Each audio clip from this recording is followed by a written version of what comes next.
The following is a two-part video on Brexit, Britain's departure from the European Union. Notice this picture from the Yalta Conference in February 1945.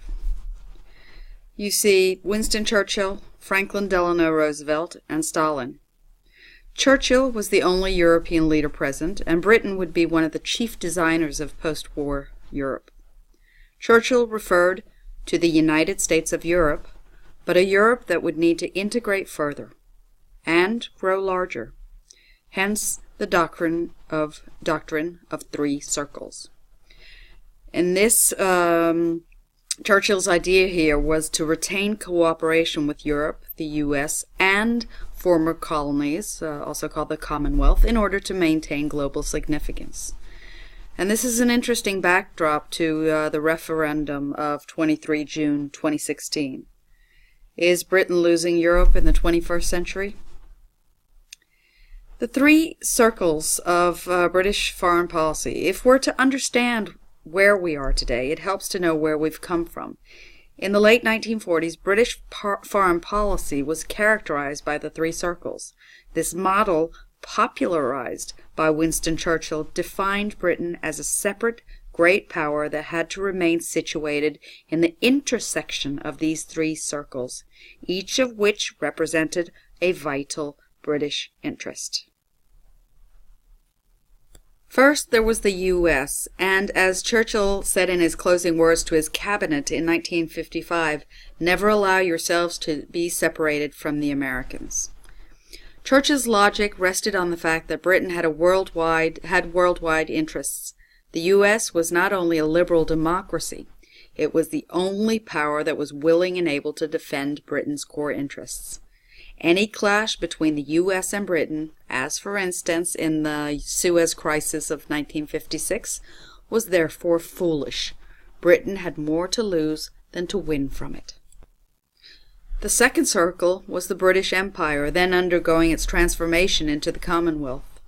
As late as 1969, a Gallup poll found that 34% of British people identified the Commonwealth as the most important part of the world for Britain, on par with those who said America was the most important part of the world.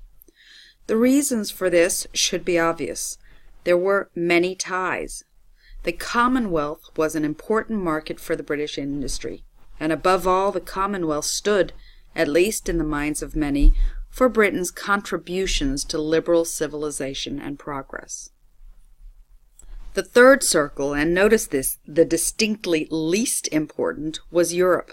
Here, Britain had to be involved for basically negative reasons. Trade with Europe mattered, but it was British security that was at stake.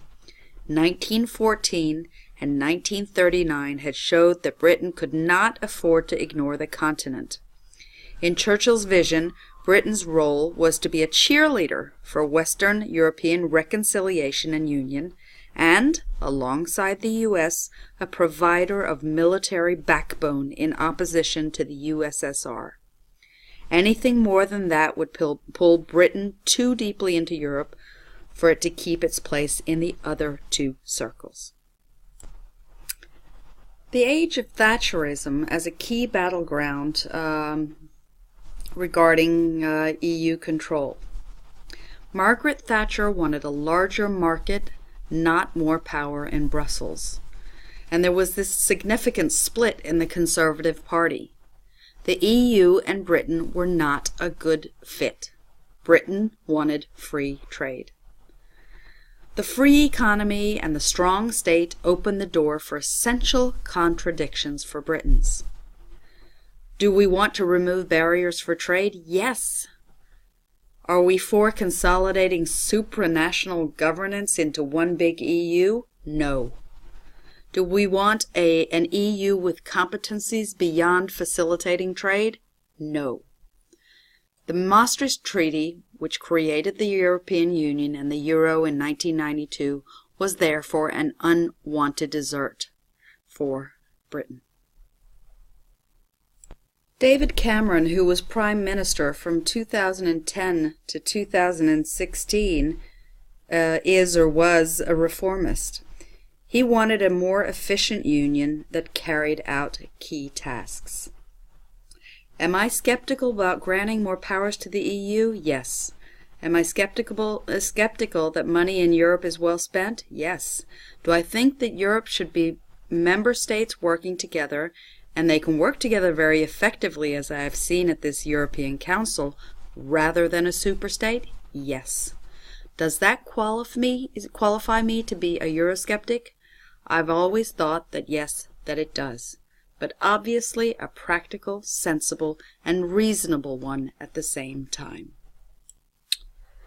Cameron did try to reform Britain's membership of the EU in the hope that it would be saved, but he lost control of that process underway. It started in January 2013 with the Bloomberg speech. The plan was to renegotiate membership to resolve internal conflicts with a promise of a referendum if he was re-elected. It was a gamble. An additional hurdle: he needed to be re-elected on a conservative platform alone. This was achieved. In the end, he had to go through with it. It had been a commitment he had to deliver. One of the main problems was that there was no solution to closing the borders or limiting the movement across borders.